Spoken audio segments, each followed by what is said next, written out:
Kunja Vihari Jaya Radha Madhava Kunja Vihari Gopi Jana Vallabha Giribharadhari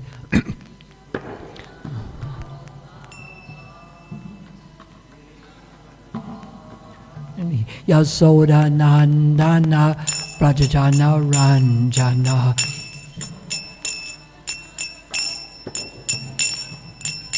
Yamuna Tira Panachari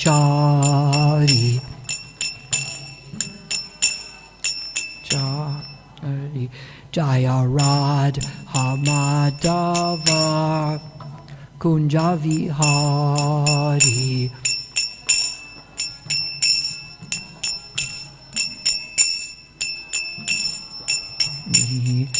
Gopi Jana Vallabha Giribharadhari Jaya Gopi Jana Vallabha Giribharadhari Yasoda Nandana Rajajana Ranjana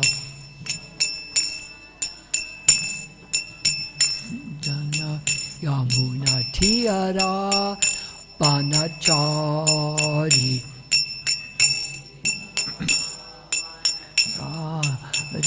Jaya Radha Madhava Kunja Vihari Jaya Radha Madhava Kunja Vihari Gopi Jana Vallabha Giribharadhari Jaya Gopi Jana Vallabha Giribharadhari Yasoda Nandana Prajajana Ranjana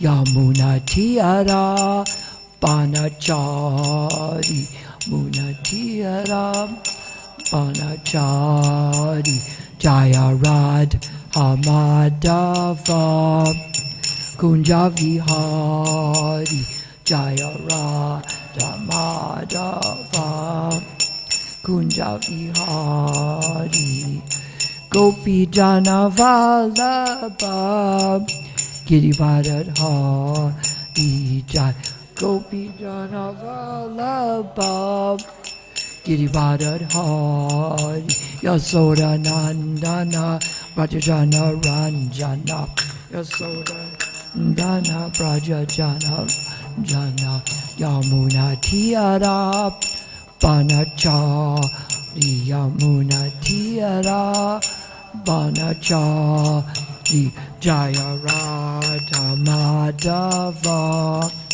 Kunja Vihari Jaya Radha Madhava Kunja Vihari Gopi Jana Vallabha Giribharadhari Jaya Gopi Jana Vallabha Giribharadhari Yasoda Nandana Prajajana Ranjana Yasoda Nandana Prajajana Ranjana Yamuna Tira Panachari Yamuna Tira Panachari Jaya Radha Madhava Kunja Vihari Jaya Radha Madhava Kunja Vihari Gopi Jana Vallabha Giribharadhari Gopi Vallabha Vadadhari Yasoda Nandana Prajajana Ranjana Nana Prajajana Ranjana Yamuna Tira Banachari Yamuna Tira Banachari Hare Krishna Krishna Krishna Hare Hare Hare Rama Rama Rama Hare Hare.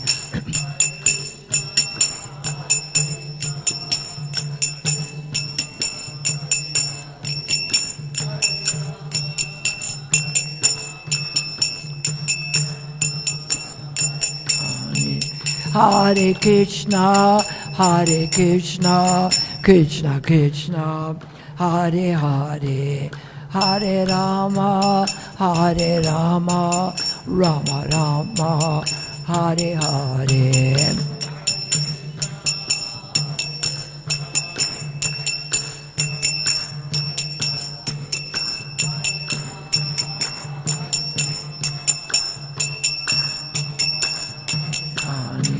Hare Krishna, Hare Krishna, Krishna Krishna, Hare Hare, Hare Rama, Hare Rama, Rama Rama, Hare Hare.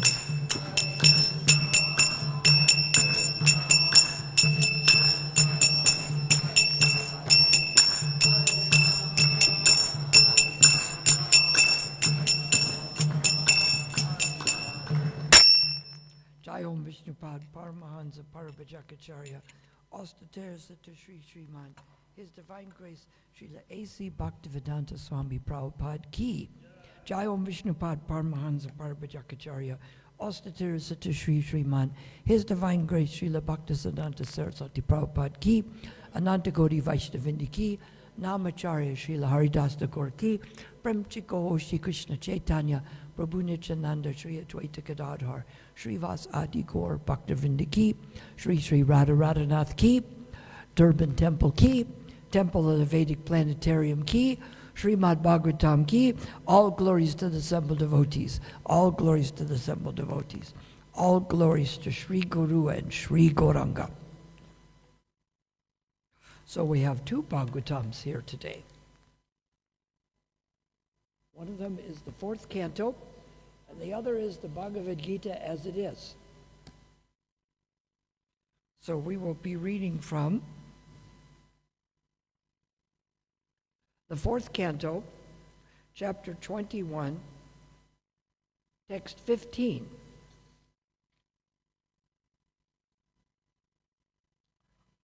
You have those sheets there? I didn't bring the computer to show it to you. That's the easy way, but that would help, wouldn't it? Okay. Pramsu Pinayata Bujo Godaha Kanjarune Kshanaha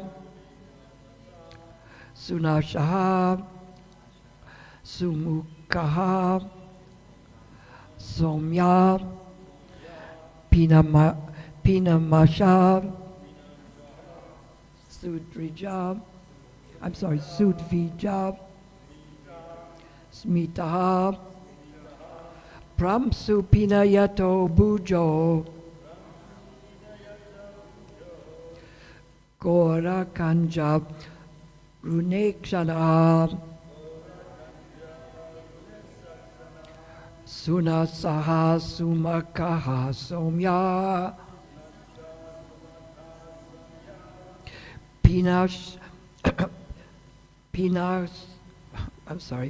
Pinamsa Sudvija Smita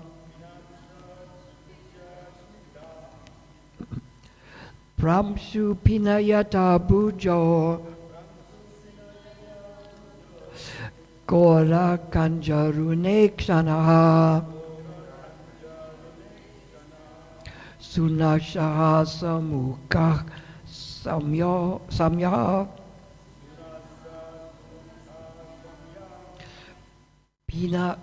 Pinamsa Sudvija Smitaha Pramsu Pinayata Bujo Gora Kanjarunekshana Sunashaha Sumukha Samya Pinamsa Sudvija Smitaha. Repeat.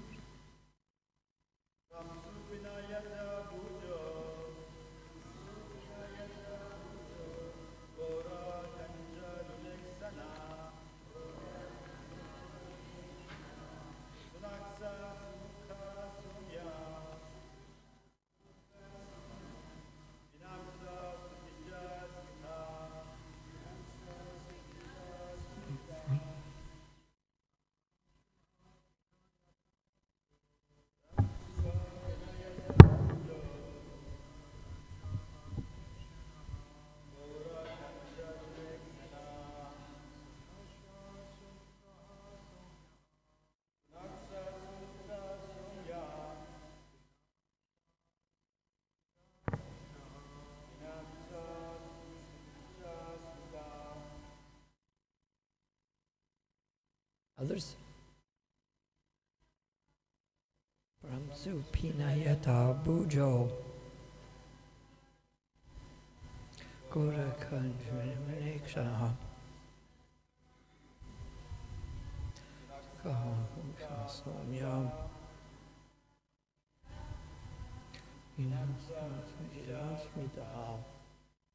Others? Nope. Pramsu, very tall. Pina Ayata, full and broad. Bujaha, arms. Gora, fair complexioned. Kanja, lotus-like.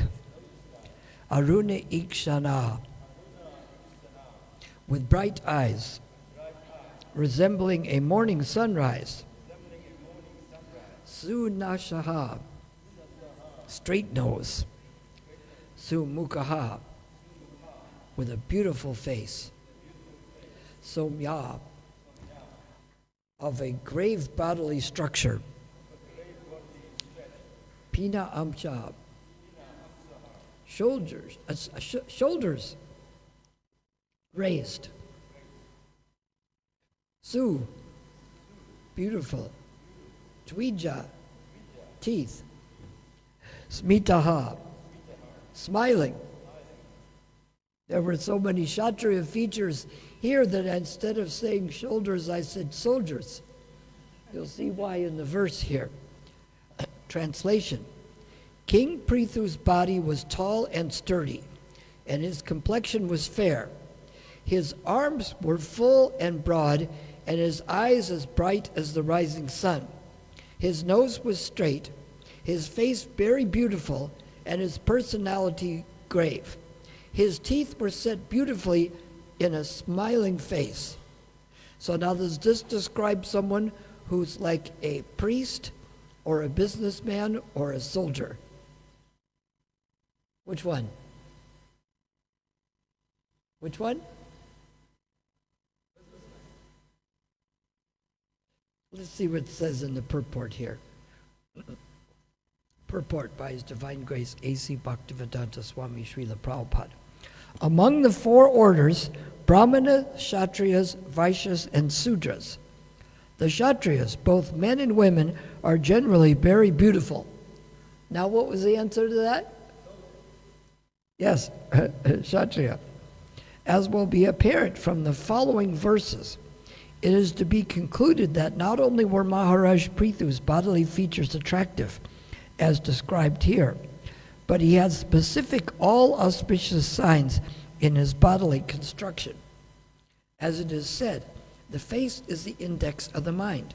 One's mental constitution is exhibited by his facial features. The bodily features of a particular person are exhibited in accordance with his past deeds. For according to one's past deeds, his next bodily feature, whether in human society, animal society, or demigod society, are determined. This is proof of the transmigration of the soul through different types of bodies.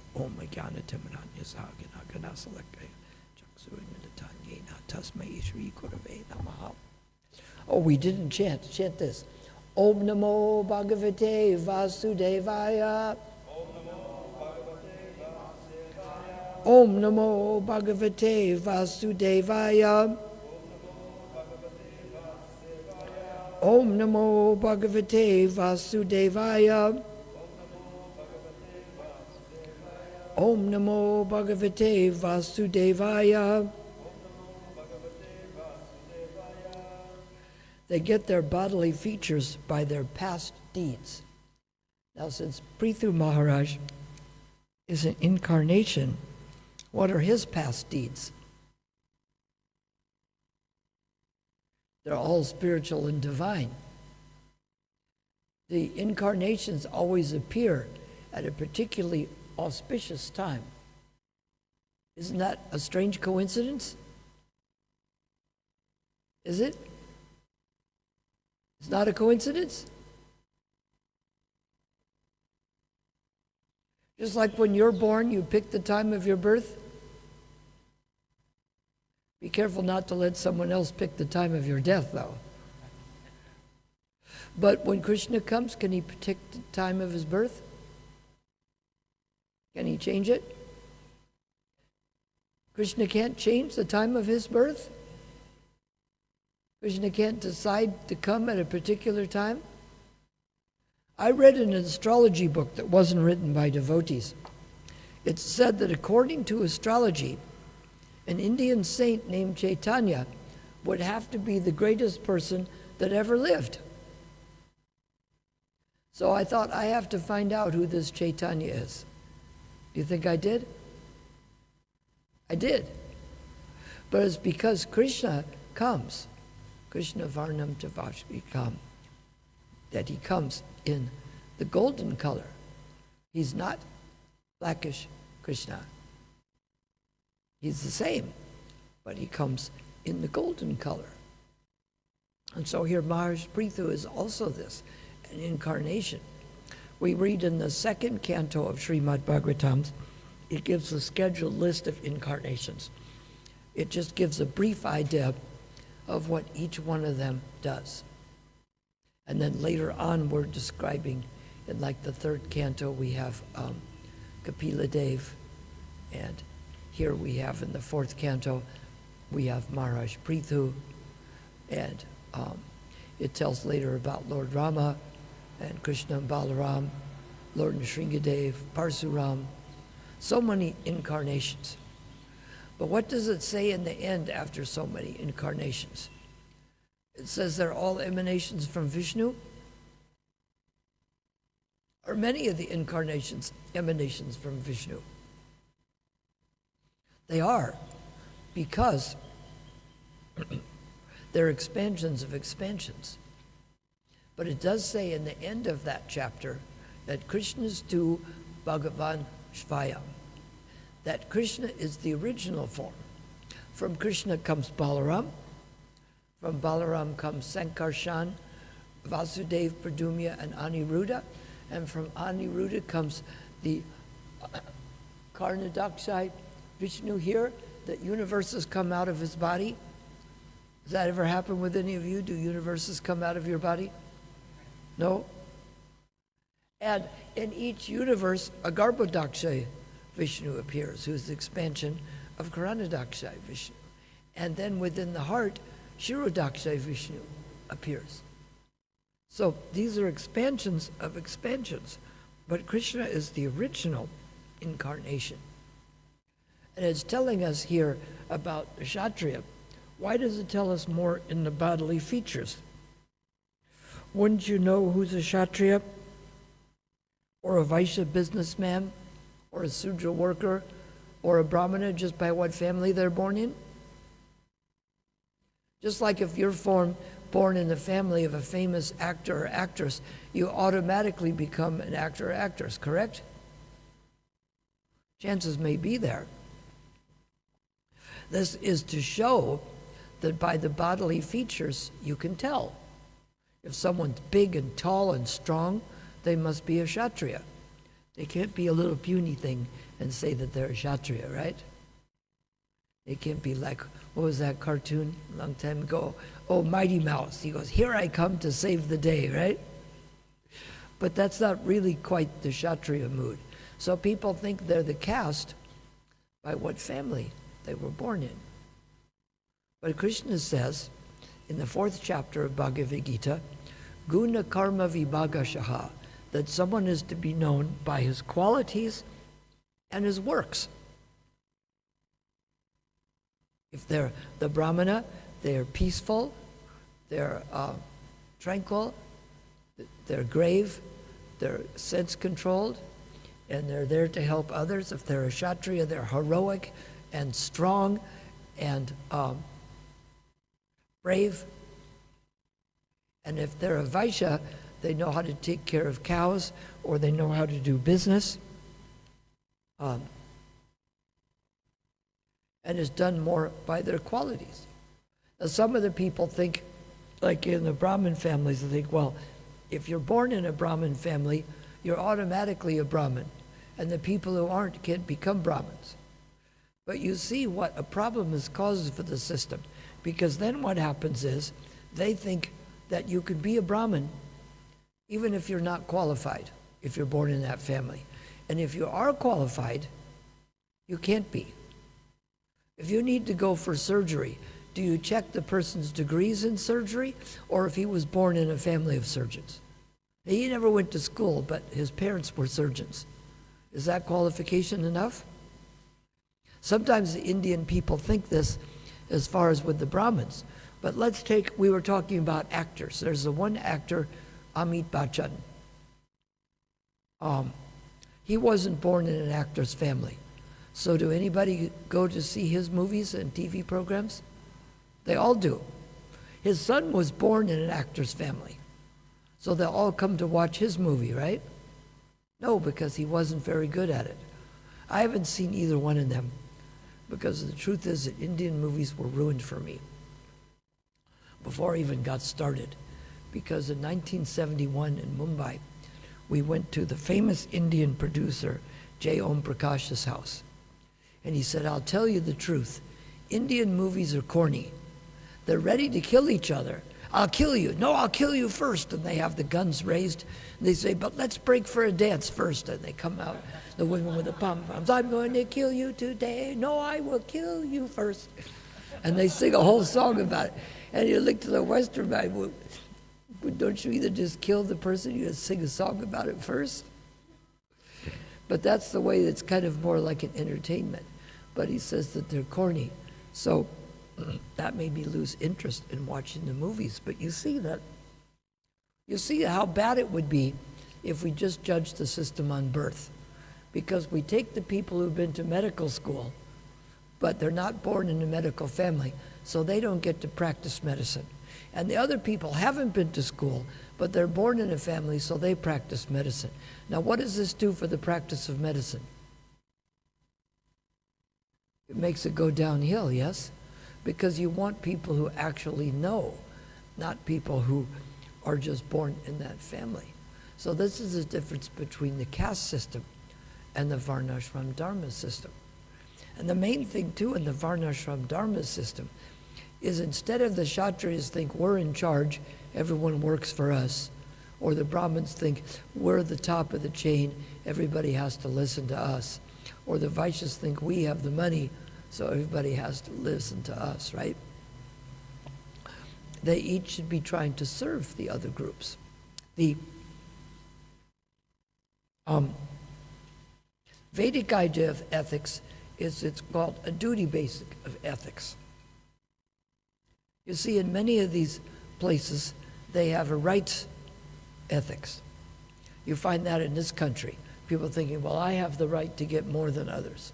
And then another group thinks they have the right to get more than others. Or even they're putting forward just their rights. But if everybody does their duty to the others, just like if people driving the road, I mean, this is going to be hard to imagine, but imagine if all the people on the road did their duty of driving safely. Then would you have to exert your right to having a safe streets? Or would you get it automatically? I ask some people, have you seen the taxis that drive safely? And they look at me like I have to be from some other planet and say no, like they really don't have the ability to conceive of such a thing. Do they? They can't imagine taxis driving safely. They say, have you seen the ocean that's not wet? It doesn't fit within their system. And if you ask the computer that, it might blow up because it can't conceive of this. But if everybody does their duty to the other groups, then automatically people get their rights. So what we should be thinking of is what our duty is, not that I want my rights. Well, I believe in justice and mercy. Mercy for me, justice for you. That we have to be doing our duty to the other groups. And that's what's different between the Varnashrama and the caste system. That is based on the qualities that someone has. And if someone, Prabhupada says, a sincere sweeper in the street is better than the charlatan meditator. So someone is sweeping in the street, but he's doing it for Krishna. He's better than the person that thinks, look at me, I'm a great yogi. So the idea is that the service that we're doing, we look at the condition with Lord Rama, when Hanuman was taking the big stones and putting them in the ocean, and a squirrel was in the way kicking dirt. And Hanuman says, move out of my way, I'm Hanuman, and I'm building big boulders to build the bridge to Lanka. And the squirrel says, yes, but I'm trying to help also. And Lord Rama says, Hanuman, what are you doing? He says, I'm building the bridge and the squirrel is in my own way. So he says to Rama says to Hanuman, where do you get your strength? He says, I get it from you, my lord. So where does the squirrel get his strength? He says, he also gets it from you. Then if you're each working to your capacity, you're both serving. Someone gives us the boon, we don't take it for granted and think, now that makes me special. That's the story of you again become a mouse, that the mouse was being chased by the cat. So the sage says, what's wrong? He says, well, this cat is trying to get me.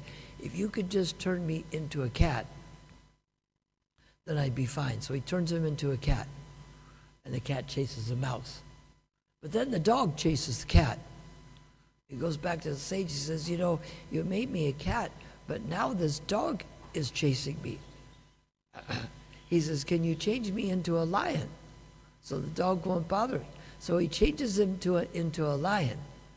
And he says to the sage, now I'm going to eat you. And the sage says, oh, you could be a mouse again.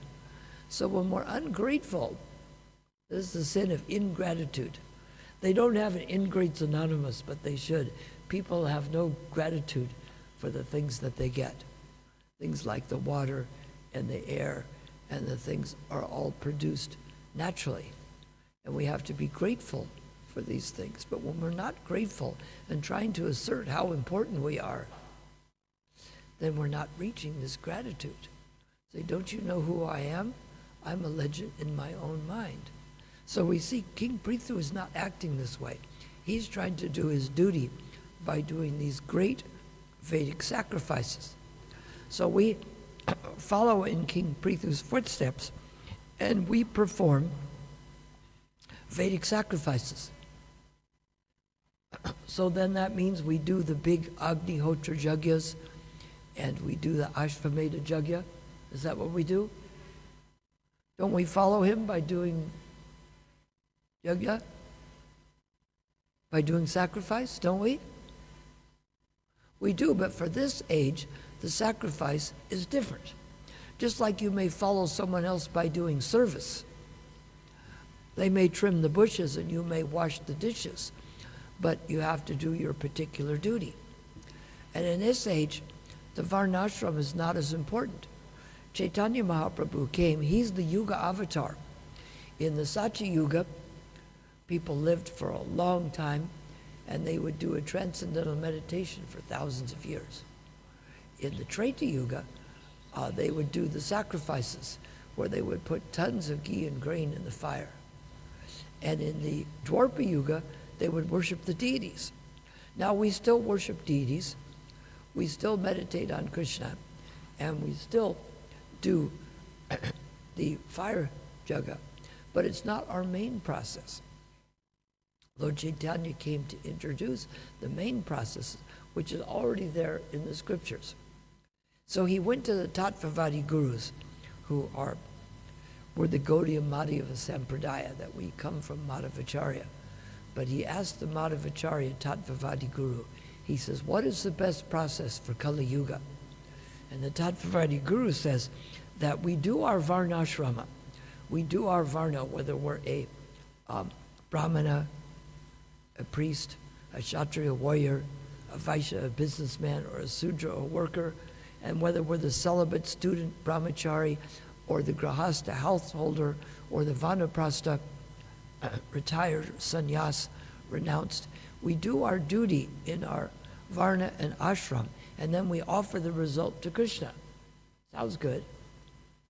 This is what, when Lord Chaitanya was asking Ramananda Roy, he would explain all about varnashram, and Lord Chaitanya said, still go higher. And he had to keep going higher and higher in devotional service. So Chaitanya Mahaprabhu said to the Tattvavadi guru, he says, but in the age of Kali, The scriptures say that we should perform this hearing and chanting of the holy names. And the Tattvavadi Guru got embarrassed, because in this age, the other things are difficult. You can pick up your beads and go for a walk. You can even chant in the taxi or the bus if you have to, right? But the Agnihotra fire yajna, can you get on one of those taxis with that and offer into the fire? Can you do that? Can you do that while you're walking from here to the mall? They tell me I shouldn't even walk from here to the mall because it's dangerous. But the point is, you can't do these things. But can you pick up beads and get in the taxi? Can you pick up beads and get in the airplane? Can you do the Agnihotra fire yajna on the airplane? Mentally, but not physically. But you can do the chanting of holy names. So this is an easy and divine process for this age. So we follow in the spirit, but we don't try to do these big yajnas like Maharaj Prithu is doing. Somebody has to hire brahmanas, and they have to put tons of grain and ghee in the fire. Anybody have a ton of ghee around? Doesn't matter if it's a metric ton or English ton. What's the difference? Anybody know? What's the difference between an English ton and a metric ton? Which one is more?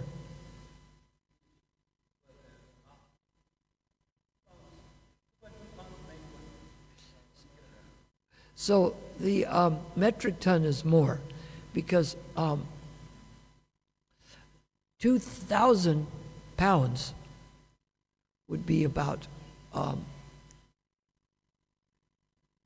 2,000 pounds would be 900 1,900. It would be 9,000 kilos, whereas 900 kilos, whereas a metric ton is 1,000 kilos, because it's 2.2, so it's 11% more. The metric ton is 11% more. But either way, they weigh a lot, right? But the metric system is a better system, isn't it? Krishna even divides his day by the metric system. It's called the Astakalika Leela, 8 Leelas, but 2 of them are double Leelas, so they're each 144 minutes.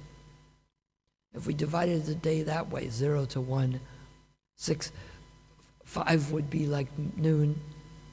And it sounds a little funny, but it makes more sense than having 24 hours and the clock goes around twice and you have the same time in the morning and the afternoon. It becomes confusing. The metric would be better. And Krishna used it. So each grouping is 144 minutes. And Krishna performs different pastimes between these. But we have to remember what the sacrifice is for this age of Kali Yuga. And the hearing and chanting of the holy names, we call it Sankirtan because Kirtan means glorification. Sankirtan means complete glorification.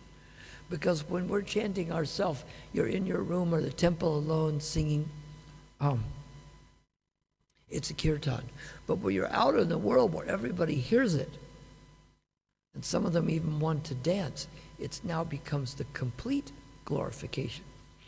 And you beat the drum and people can hear for a few blocks. But there's a big drum. What's the big drum? What is it? What's the Brihad Madanga? What is that big drum? It's a great big drum? What is it? It's a printing press. That's right. It's funny, Narottam Das Thakur and his associates, they said they knew that in Europe they had a printing press. Because when they made a copy of books, you didn't go to the press and set the type and go doon, doon, doon, doon, doon. You copied it by hand. And they said that they knew it was there, but they hadn't gotten one to India. Because, it was a little tedious to get things from Europe to India. But when did the Gutenberg press come out? Can someone look it up on internet? Someone has a phone with internet? Look for Gutenberg press. See what it says. Guten, G-U-T-E-N, I think. Gutenberg. It may be G-U-E, it's a German word, Gutenberg. It'll probably come up even if it's spelled wrong. So this print, did you find it? 14 what? 1414. 1440. 1440. And when was Chaitanya Mahaprabhu born? Wasn't it 1484? Was it? I think so. So they could have gotten that press there in time to do the Chaitanya Charitamrita and the Bhagavad Gita. 1440. What is it? 1486, that's it. 1486. So we're talking 46 years later. If you could go back in time, that would be the thing to do, is get that press to India. So when Krishnadas Kaviraj wrote the Chaitanya Charitamrita, which was of course later, that was after Chaitanya Mahaprabhu left. But at least now we have the big drum, because then you had to copy it by hand. That took some time, didn't it? Imagine how you, well, they're making me a copy. How long is it going to take? Well, it depends on how quickly they write. Maybe in a different yuga, the press gets there and they can print it out. And maybe Lord Chaitanya goes to the West. Prabhupada said that the Srimad, they said, are you going to the West? He says, no, the Srimad Bhagavatam is going and I'm accompanying it. Prabhupada took the Srimad Bhagavatams with him. And the first canto of Srimad Bhagavatam, did Prabhupada write those on a computer or put it in a dictaphone? Which one was it? No? It's a trick question. He typed it on a typewriter. You know, in those, you have to white it out. You know, the computer will correct it. The trouble with the artificial intelligence is sometimes it corrects by what it thinks, and you put words in and it changes them to something else. Anybody ever have that? It changes them to what it wants. No, it's what I want that counts. So the computer can be tricky. My son said that one parents wanted their kid to go to the to one of the high school prep schools, and so they wrote the letter to the school Kate, and it said, we want our son to go to Kate because we think Kate is a good school, and our son is very sophisticated, and he can go to Kate and will enjoy it. So then they programmed the computer to change Kate to Thatcher. So it said, we think our son is qualified for Thatcher. We think Thatcher is the right school for our son, and we know that our son is very sophisticated. Because it changed everything where it said Kate to Thatcher, so he's sophisticated. So this is the way the artificial intelligence works. So in the same way, we do have the Brihan Madunga today. And we go out for people, if we can get them to want it, especially to concentrate on sets. You know, out in the street, you have to do smaller books. But what I did, I'll convert it to like today's currency, is what I did is, I was here alone, and the Swami left me and took $2,000 we collected, which is times, that's about 40,000 Rand. That's a good amount of money, right? So I wrote to Prabhupada that I would have to order more Gitas even though we're in debt, and tell them they can't have the Gita unless they buy the set. So I would ask the people, can I come into your home? We're here to start a temple. And they'd look up the street. I said, what are you looking for? They said, well, your parents are here, aren't they? I said, no. They said, they're coming back to get you, aren't they? I said, no, they're in America. They said, well, how did you get here? So what I would do is I would have them on one end of the table, and I would show them the Gita, tell them a little bit about it, tell them the Krishna books, the Sri Ishopanishad. I had several BTGs, and the Beyond Birth and Death, and the Perfection of Yoga. And then I had the Teachings of Lord Chaitanya and the Nectar of Devotion. So these two books were in less print, so they are more expensive. So I'd put these here, and I'd just have these two here. And I'd say, the whole set is 1,100 Rand. Do you want the whole set of 1,100 or just the starter set of 700? And then I just look at them. You don't want to give them a choice like, do you want one or not? That's not the choice you want, right? You say, do you want the whole set or just the starter set? But then you have to know something about it and explain them. Because what you want to do is, if I tell you I want 100 Rand and I want it now for something, you may balk at it. But if I tell you I'm selling 200 Rand notes for 100 Rand, now all of a sudden it's a good deal. So when they're distributing books like Vaisheshika does, he tries to first get in their hearts, then get in their minds, and then get in their pockets. Not the Florida method where you make sure if they don't buy, they lie, die, or cry. So he does the things like say, oh, you seem to have a good outfit today. That yellow looks good on you.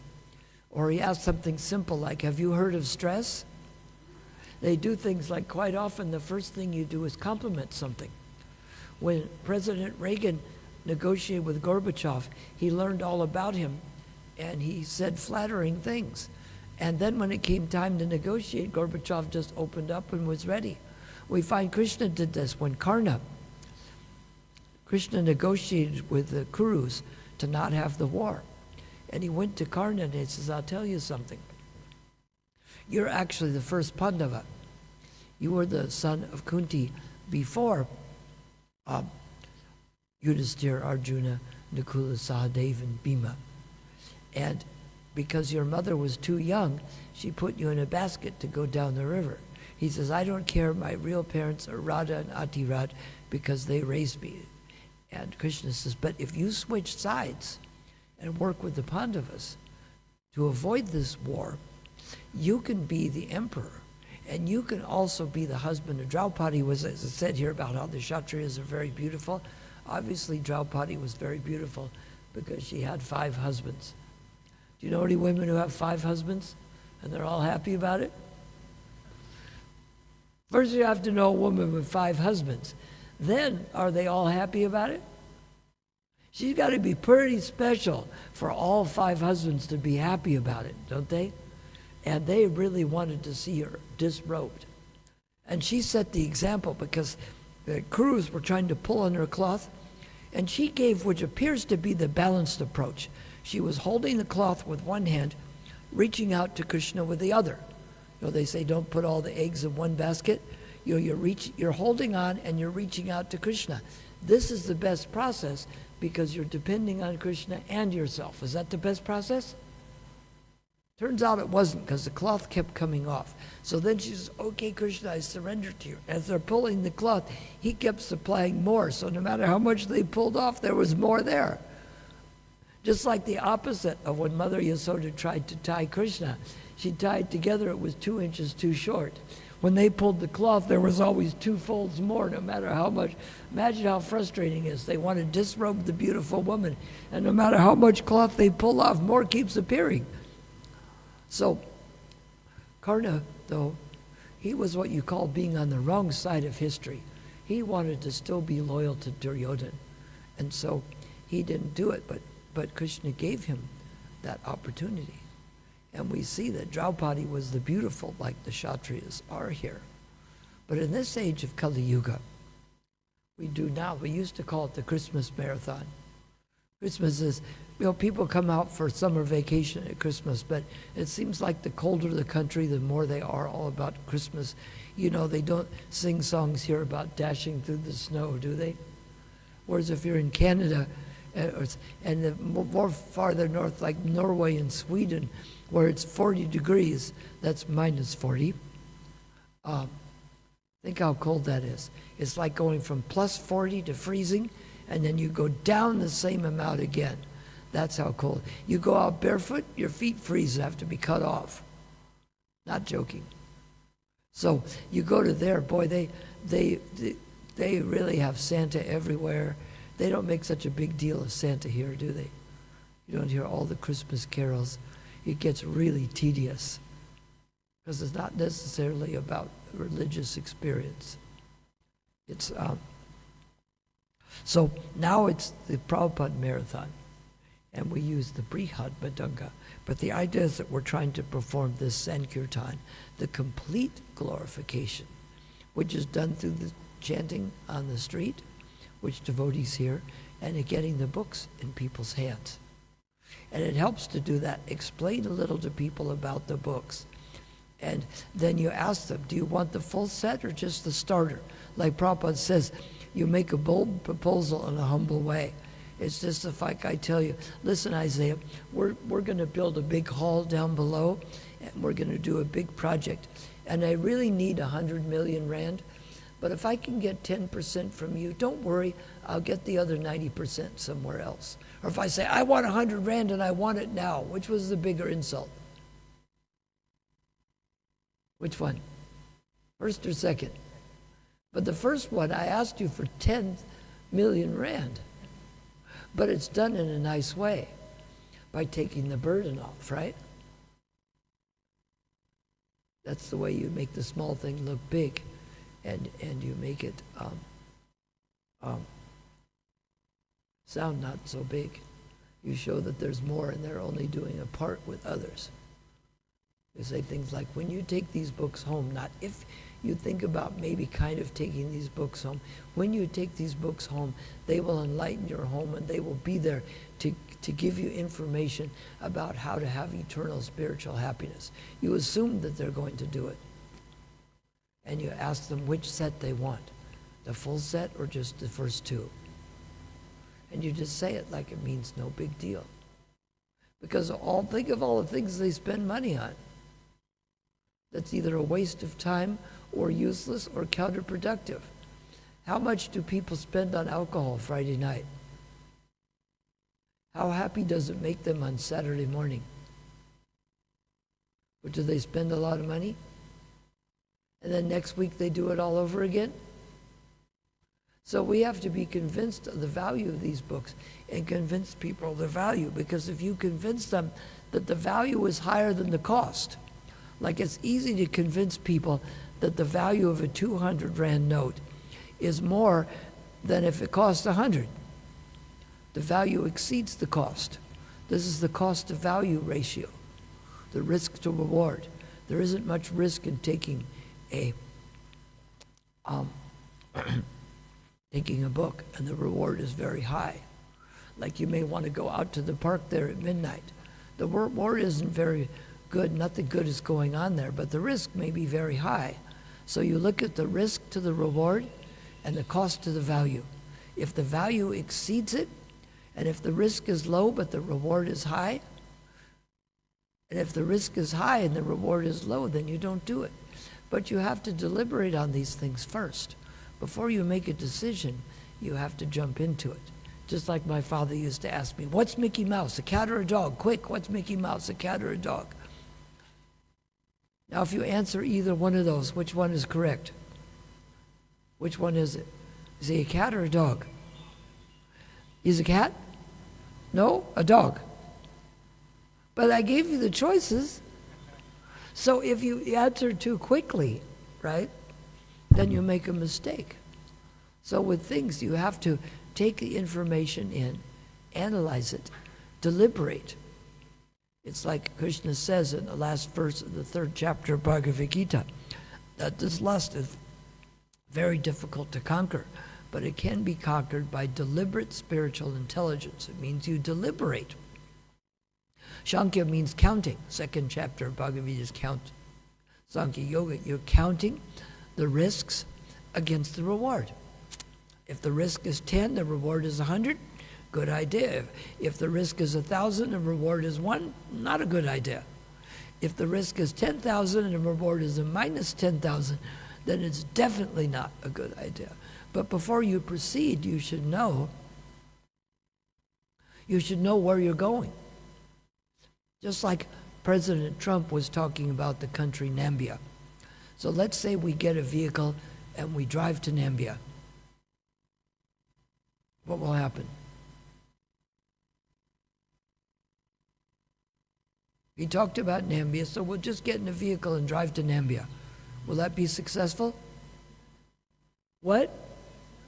There's no Nambia. There's a Namibia and there's a Zambia. So if you go driving to Nambia, it's going to be very difficult to get there because you haven't done your research to find out there is no such place. So if there is no such place, how long will it take to get there? So I say if you don't know where you're going, it's going to be very difficult to get there, right? It's not like there's no Nambia Express, like there was a song about the Marrakesh Express. They're taking me to Marrakesh. There's no the Nambia Express. They're taking me to Nambia. So we have to find, maybe before we go to Nambia, it might be a good idea to find out that it doesn't exist. Do you agree? Because if it doesn't exist, what are your chances of finding it? What? What if you have a map of Africa? Can you find it then? No. So we need to deliberate on things before we take action. People do things impulsively.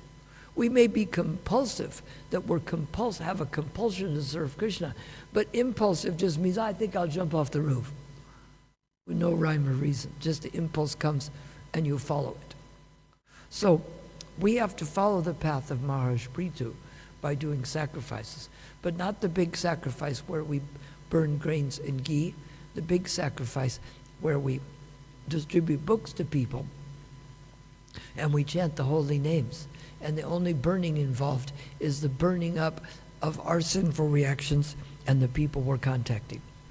Any questions or comments?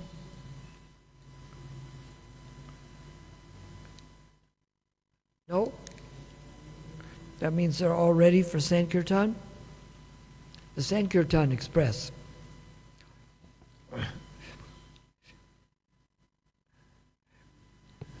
And where will we go on Sankirtan? To the malls, to the streets, or to Nambia?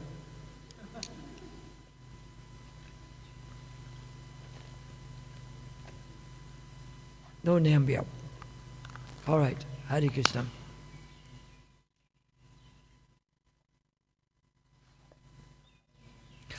Will you get to Nambia quicker if you take the Nambia Express?